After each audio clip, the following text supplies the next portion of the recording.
నమస్తే welcome to 99 TV. మరో 30,000 ఎకరాల నుంచి 41,000 ఎకరాలు.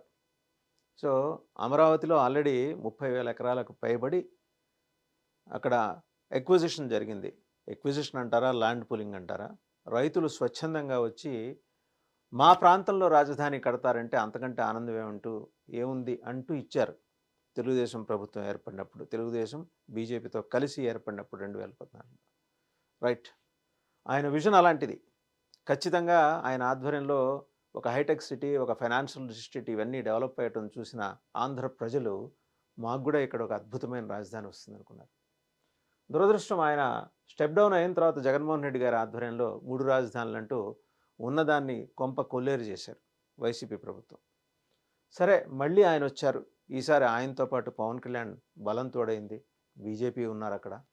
సో, ముగ్గురికి విజన్ ఉంది, దార్శనికత ఉంది. ఈసారి మోదీ గారు కూడా కంకణం కట్టుకున్నారు. ఎట్లా అయినా సరే ఆంధ్రప్రదేశ్లో ఈసారి A for Andhra, P for Polavaram ఈ 2 కంప్లీట్ చేయాలి. బావుంది. అంతే ఆలోచన అంతా కూడా అద్భుతం. మరి పైసలు ఎక్కడి నుంచి వస్తాయి? సరే ఎక్కని గుమ్మం లేదు, దిగని గుమ్మం లేదసల. అట్లా ప్రపంచ ఆర్థిక సంస్థలు అన్ని దగ్గరికి వెళ్ళారు. ప్రపంచ బ్యాంకు తర్వాత కొన్ని ఆర్థిక సంస్థలు రుణాలు ఇవ్వడానికి ముందుకొచ్చాయి. కండిషన్స్ అప్లై, షరతులు వర్తిస్తాయి. మనం ఏదన్నా ఒక కార్ల షోరూమ్‌కో, బైక్ షోరూమ్‌కో వెళ్ళినప్పుడు దానికి సంబంధించిన అడ్వర్టైజ్‌మెంట్ ముందు చూస్తాం. లీటర్ పెట్రోలు ఇప్పుడు లీటర్‌కి 120 కిలోమీటర్లు అని రాసి ఉంటుంది. కింద షరతులు వర్తిస్తాయని ఉంటుంది. దాంట్లో ఏంటంటే అండర్ సర్టెన్ కండిషన్స్. ఆ షోరూమ్‌లో నడిపినప్పుడు లేకపోతే వాళ్ళు చూపించిన చోట నడిపినప్పుడు మాత్రమే. అలాంటి కండిషన్సే ప్రపంచ బ్యాంక్ కానీ, ఇతర ఆర్థిక సంస్థలు కానీ ఈరోజు ఆంధ్రప్రదేశ్ ప్రభుత్వం ముందు పెట్టాయి. మరి ఓ పక్కేమో మేము సంపద సృష్టిస్తాం. అసలు సంపద సృష్టికి మేమే బ్రాండ్ అంబాసిడర్లం అని చెప్పుకొని వచ్చిన కూటమి ప్రభుత్వం ఈరోజు సంపద సృష్టించలేక అప్పులు తేవటంలో మాత్రం జగన్మోహన్ రెడ్డి కన్నా చాలా వేగంగా ముందుకెళ్తున్నారు. ఈ ఒక్క ఏడాది ఈ 10 నెలల వ్యవధిలోనే 1,50,000 కోట్ల పైన అప్పులు తీసుకొచ్చారు. జగన్మోహన్ రెడ్డి సరే ఈజ్ నోన్ ఫర్ దట్ కాబట్టి కొత్తగా ఆయన గురించి చెప్పుకోవాల్సిన అవసరం లేదు. చెప్పుకున్న ప్రయోజనం లేదు. ఎందుకంటే ఆల్రెడీ 11కి పడిపోయి ఆయనది ప్రతిపక్షమా కాదా అనే ఒక సందిగ్ధావస్థలో ఆయనే ఉన్నప్పుడు ఆయన గురించి మాట్లాడుకోవటంలో, ఆయన పార్టీ గురించి మాట్లాడుకోవటంలో ఏమాత్రం ఔచిత్యం కూడా లేదు. సరే ఇప్పుడు ఈ 30,000 ఎకరాలు దేనికి? ఒకసారి చూద్దాం. దేనికంటే inner ring road, outer ring road ఈ మధ్యలో ఇంకో 20 నుంచి 25 గ్రామాల్లో భూముల సేకరణ. మళ్ళీ అక్కడ కూడా రైతులు స్వచ్ఛందంగా ముందుకు వస్తారు. ముందుకొచ్చేసి ఈ 30,000-41,000 ఎకరాలు రమారమి ఆ మధ్యలో ఇంకా లెక్క తేలలేదు. వచ్చేస్తారు, వాళ్ళు వాలంటీర్ చేస్తారు, వాళ్ళు భూములు ఇస్తారు, మళ్ళీ ఆకుపచ్చ కండువాలు చుట్టుకొని ఒక 4 ఏళ్ళు ఆగి రోడ్డు ఎక్కాలి. ఎందుకు? ఆ భూములు ఇచ్చిన దానికి సంబంధించి సిఆర్‌డిఏ ఈయన ఏర్పాటు చేసిన తర్వాత, ఈయన ప్రభుత్వంలో ఏర్పాటు చేసిన తర్వాత ఆ లెక్కలు వాటికి సంబంధించిన పూర్తి వ్యవహారాలు ఇంకా తేల్లా. ఇప్పటికే వాళ్ళేదో మీరు భూములు ఇచ్చినందుకు గాను మీకు 1250 గజాలు, 1500 గజాలు అని చెప్పేసి అప్పట్లో ఈ ప్రభుత్వం చెప్పింది, వారి ప్రభుత్వం. జగన్మోహన్ రెడ్డి పాలనలో జరిగిన విధ్వంసం కారణంగా రైతులందరూ రోడ్డెక్కడం అవన్నీ చూసాం. ఇప్పుడు ఇంతకీ ఇదెందుకు? అంతర్జాతీయ విమానాశ్రయం కడతారట, greenfield international airport and already acquire చేసిన రాజధాని ప్రాంతంలోని కొత్తగా వచ్చే ప్రాజెక్టులకి అనుబంధంగా మరిన్ని ప్రాజెక్టులు కూడా రాబోతున్నాయట. ఇదంతా చూపించి ఆ ప్రపంచ ఆర్థిక సంస్థల ముందర పెట్టి, అయ్యా మా దగ్గర ఇట్లా ఇంకొక 30,000-40,000 ఎకరాల భూమి ఉంది, మీరు రుణం ఇవ్వండి అని అడగటానికనే ప్రతిపాదన. ఇలా నేరుగా అడిగితే బాగోదు కదా, ప్రజల్ని మానసికంగా సిద్ధం చేయాలి కదా, సిద్ధం చేయటం కోసం అని చెప్పేసి అనుకూల మీడియాలో వార్తలు రాయించుకోవటం, మీడియాల్లో అలాగే వారి దార్శనికత గురించి పదే పదే చెప్పించుకోవటం ఇదంతా జరిగింది. బట్ 20 గ్రామాల ప్రజలు ఇప్పుడు అప్రమత్తం కావాల్సిన అవసరం ఉంది. ఆల్రెడీ 30,000 ఎకరాలు ఇచ్చిన ఆ గ్రామాల రైతులు పడుతున్న అవస్థలు చూసిన తర్వాత ఈ ఎక్విజిషన్ పేరుతోటి 30,000 ఎకరాలు లేదా 40,000 ఎకరాలు లేదా ఈ మధ్యలో ఎందుకు? న్యూయార్క్ నగరం కనుక మనం చూసుకుంటే 14,000 ఎకరాల్లో అద్భుతమైన రాజధాని. అక్కడ దాకా ఎందుకు? పోనీ 7 సముద్రాలు దాటి ఆ ఖండంలో ఉన్న రాజధాని సంగతి మనకెందుకు? మనకి ఆంధ్రప్రదేశ్‌కు, తెలంగాణలో ఆనుకొనున్న ఛత్తీస్‌గఢ్‌లో నవీ రాయ్‌పూర్‌లో నిర్మించింది 15,000 ఎకరాలకు కూడా లేదనుకుంటాను. అద్భుతమైన రాజధాని నిర్మించుకున్నారు. సరే మన ఆశలు వేరు, మన ఆకాంక్షలు వేరు, మన సంపద సృష్టి వేరు, ఇక బోలెడన్ని అంశాలు. చంద్రబాబు గారు 2014లో ముఖ్యమంత్రి అయిన తర్వాత ఆయన ప్రపోజల్ మేరకు ఆయనకొక విజన్ ప్రకారం రాజధాని ఇలా ఉండాలని అనుకున్నారు. దానికి సంబంధించి ఏరియల్ వ్యూ కూడా ఇది. కొన్ని కన్‌స్ట్రక్షన్స్ అయినాయి. కొన్ని అవుతూ ఉండగా జగన్మోహన్ రెడ్డి గారి పరిపాలన, వారి పరిపాలనా కాలంలో జరిగిన విధ్వంసం as claimed by TDP and other political parties, other opposition parties అప్పటివి. ఆ విధ్వంసం అంతా చూసాం. సరే తిరిగి ఈరోజు కూటమి ప్రభుత్వం ఏర్పడింది. ఏర్పడిన తర్వాత ఇప్పుడు ఆల్రెడీ ఎక్వైర్ చేసిన ల్యాండ్ పూలింగ్ ద్వారా ఎక్వైర్ చేసిన ఈ 33,000 ఎకరాలు కాక ఇంకొక 30-40,000 ఎకరాలు కావాలట. దీనికి సంబంధించిన ప్రతిపాదనలన్నీ కూడా తయారు చేసుకున్నారు. గ్రీన్‌ఫీల్డ్ ఇంటర్నేషనల్ ఎయిర్‌పోర్ట్ కోసం ఇంకొక 20 గ్రామాలు కలుపుకొని, అంటే ఒక ఇన్నర్ రింగు, ఒక ఔటర్ రింగ్ హైదరాబాద్‌కి ఏ మాదిరి ఉన్నాయో అట్లా, అంటే అటు గుంటూరు నుంచి గనక చూస్తే పొన్నూరు వైపు, ఇటు తెనాలి వైపు, తెనాలి, పొన్నూరు, అలాగే ఇట్లా రౌండ్ చేసుకుంటూ వెళ్తే గనక అసలు అమరావతి. ఇది ఏంటంటే ఇది పెట్టుకున్న అమరావతి, పేరు పెట్టుకున్న అమరావతి, అసలు అమరావతి అమరలింగేశ్వర స్వామి కొలువై ఉన్న అమరావతితో కలుపుకొని అటు కృష్ణానది దాకా, ఇటు అలాగే ఇటు దుగ్గిరాల, తెనాలి అవతల నుంచి దుగ్గిరాల నుంచి చుట్టుముట్టి ఇంకొక మొత్తం కలిపి 20 విలేజెస్. కృష్ణ తీరం నుంచి మళ్ళీ ఇంకో కృష్ణ తీరం దాకా. ఇది ఒక అర్ధచంద్రాకార వలయంలో ఒక ఔటర్ రింగ్ ప్రతిపాదించారు. ఆ ఔటర్ రింగ్‌లో ఒక 20 గ్రామాలు వస్తాయి. ఈ 20 గ్రామాల ప్రజలు ఇప్పుడేంటంటే వాళ్ళు త్యాగాలకు సిద్ధం కావాలి. వాళ్ళ రైతులు. ఇలా భావితరాల కోసం తమ పొలాలని, తమ భూముల్ని, తమ ఇళ్ళు వాకిళ్ళని వదిలేసుకోవాలి. అలా చెప్పరు. ప్రభుత్వం ఎలా చెప్తుందంటే కొన్ని అద్భుతమైన ప్రాజెక్టులు వస్తున్నాయి. ఇంటర్నేషనల్ ఎయిర్‌పోర్ట్ వస్తుంది. సరే ఇళ్ళు వాకిళ్ళు వరకు ఉంటాయి. మిగిలిన భూములు గనక మీరు కేటాయిస్తే మీ భవిష్యత్తుని మేము బంగారం చేస్తాం. ఒక ముంత నిండా పవిత్రమైన మట్టి, అలాగే మరో ముంత నిండా పవిత్రమైన గంగాజలం, ఇంకా దేశంలో ఉన్న పుణ్య నదుల నుంచి తీసుకొచ్చిన గంగాజలం. వారు సాక్షాత్తు ప్రధానమంత్రి నరేంద్ర మోడీ గారు. వారొచ్చి శంకుస్థాపన చేశారు. అప్పటి విజువల్స్ ఇవి. ఆ రోజు ఒక బంగారు అమరావతి, మోర్ దాన్ ఢిల్లీని మించిన ఒక క్యాపిటల్ ఇక్కడ ఆంధ్రప్రదేశ్‌కి రాబోతోంది. నిజమేనని నమ్మారు అందరూ. అండ్ అలాగే అవిశ్రాంతంగా చంద్రబాబు గారు కృషి చేశారు. బట్ ఎక్కడో తేడా కొట్టింది. ఏదో తేడా కొట్టింది.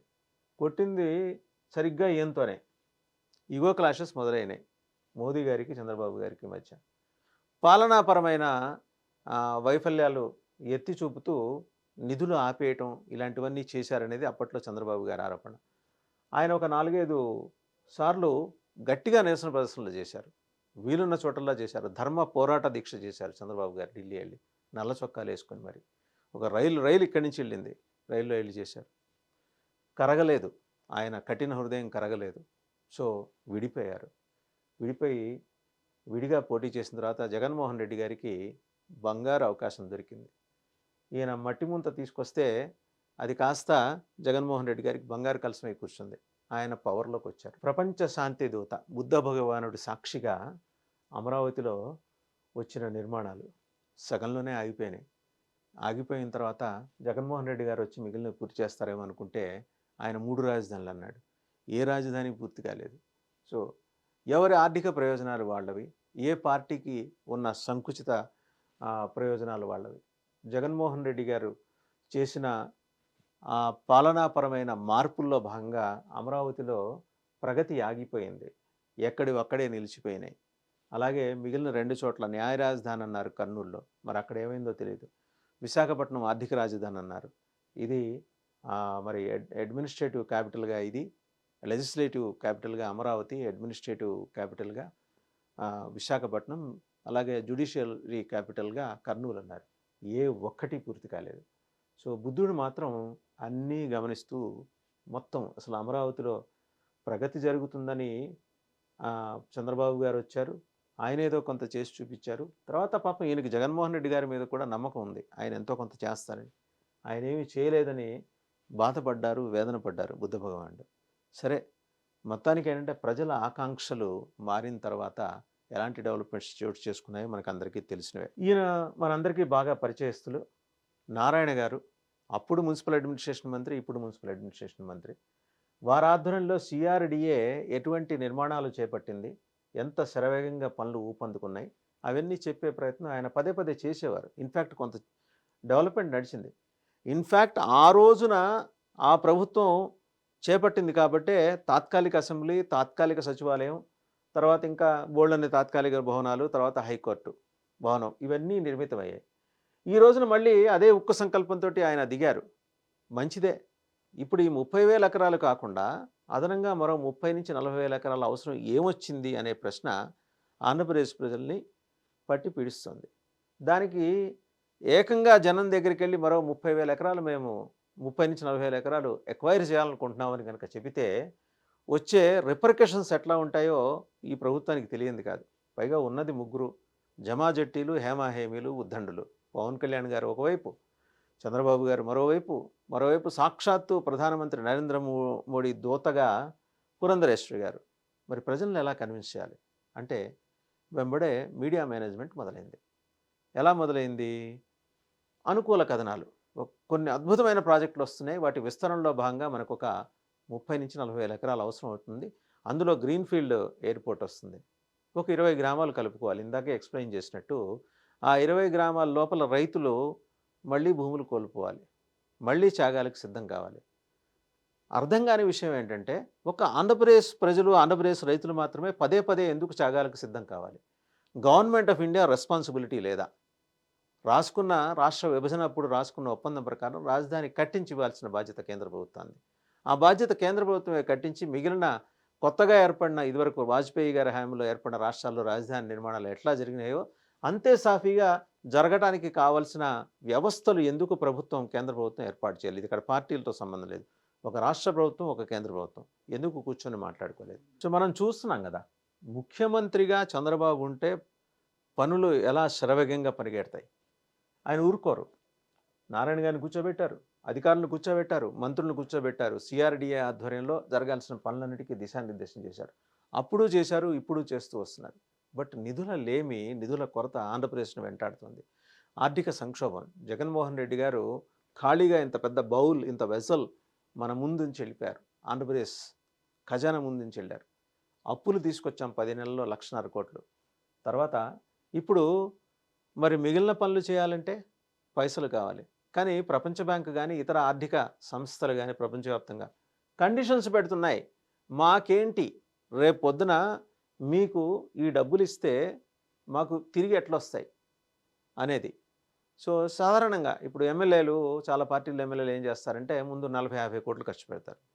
తర్వాత తిరిగి రాబట్టుకోవటానికి లిక్కర్ మాఫియా అంటారు, మైనింగ్ మాఫియా అంటారు, శాండ్ మాఫియా అంటారు, రియల్ ఎస్టేట్ మాఫియా అంటారు, ఇంకా వాట్ నాట్, ఇంకేమన్నా మిగిలితే హెల్త్ మాఫియా అంటారు. వాళ్ళకి అన్ని మార్గాల్లో చేసుకుంటూ వెళ్తున్నారనేది అభియోగాలు. సరే, ఆ విషయాలు పక్కన పెడితే ఇవాళ ప్రభుత్వం మరి అభివృద్ధి చూపించాలి, పైసలు కావాలి. ప్రపంచ ఆర్థిక సంస్థల ముందు చంద్రబాబు గారు వెళ్ళినప్పుడు, వారి ప్రతినిధులు వెళ్ళినప్పుడు మాకు గ్యారంటీలు కావాలి. గ్యారంటీలు ఎట్లా వస్తాయి? ఇంకా భూమి చూపించాలి. మరి మేము దీనికోసం భూమి చూపిస్తామంటే ప్రజలు ఒప్పుకుంటారా? ఒప్పుకోరు. మరి ఈ ప్రాజెక్టులకు అనుబంధంగా కొత్త ప్రాజెక్టులు వస్తున్నాయి, ఇంటర్నేషనల్ ఎయిర్పోర్ట్ వస్తుంది అని చెప్పి దానికి సంబంధించిన కథనాలు విస్తారంగాను, విస్తృతంగాను మీడియాలో వచ్చేసినాయి. నిజమేనని జనం నమ్ముతున్నారు. నిజం కూడా అయి ఉండొచ్చు, అవి రావటం నిజం. కానీ మరోసారి మరో 20 గ్రామాల ప్రజలు, రైతులు భూములు త్యాగం చేయాలంటే కళ్ళ ముందు గడిచిన 10 ఏళ్లుగా జరుగుతున్నవన్నీ చూస్తూ వస్తున్నారు. ఇంకా ఎన్నిసార్లు ఈ త్యాగాలు, ఈ దానాలు వాళ్ళు చేయాలి? ఈ ప్రశ్న ఇవాళ రైతుల్ని వేధిస్తోంది. సో చూస్తున్నాం కదా, చిరునవ్వులు చిందిస్తూ తన తండ్రి గారికి విగ్రహానికి పూలమాల వేసిన ఆయన పేరు వైఎస్ జగన్మోహన్ రెడ్డి గారు. వారు ముఖ్యమంత్రిగా ఉన్న సమయంలో 3 రాజధానులు అనే ఒక అద్భుతమైన కాన్సెప్ట్ని తెర మీదకి తీసుకొచ్చారు. కొండ నాలికి మందేస్తే ఉన్న నాలికి ఊడిపోయిందని ఆయన 3 రాజధానుల మాట ఏమో కానీ అమరావతిలో అభివృద్ధి కుంటుపడింది. ఎక్కడివక్కడే ఆగిపోయినాయి. బట్ ఆయన కమిట్మెంట్ చూడండి, ఎంతగా ఆయన కన్విన్స్ చేశారు జనాల్ని. వీళ్ళందరూ ఎంత శ్రద్ధగా వింటున్నారో. నిజంగా 3 రాజధానుల గురించి జగన్మోహన్ రెడ్డి గారి దగ్గర ఇంత విజన్ ఉంటే మనం ఆయన్ని ఫాలో కావాలి కదా అని ఆయన అలా నమస్కారం పెట్టి పడగొట్టేస్తారు.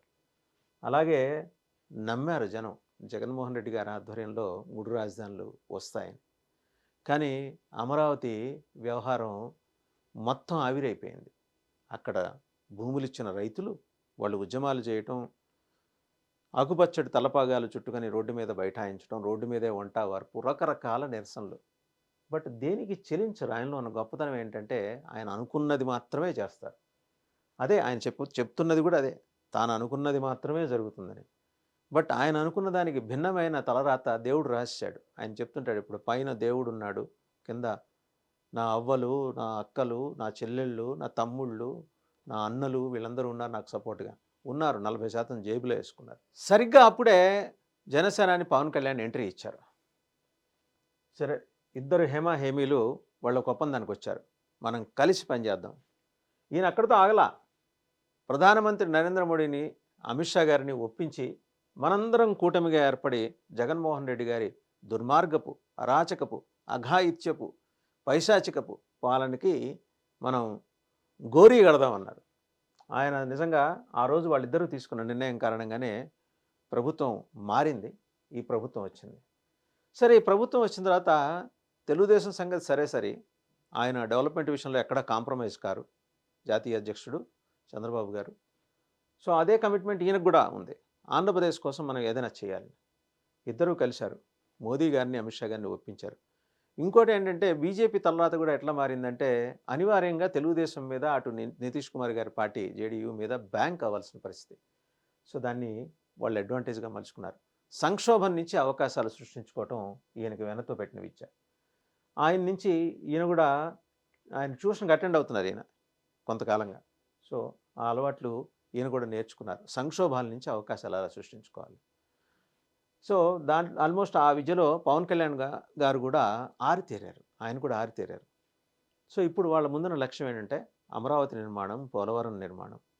మరి డబ్బుల కోసం, నిధుల కోసం కేంద్ర ప్రభుత్వమా గ్రాంట్ ఇవ్వదట.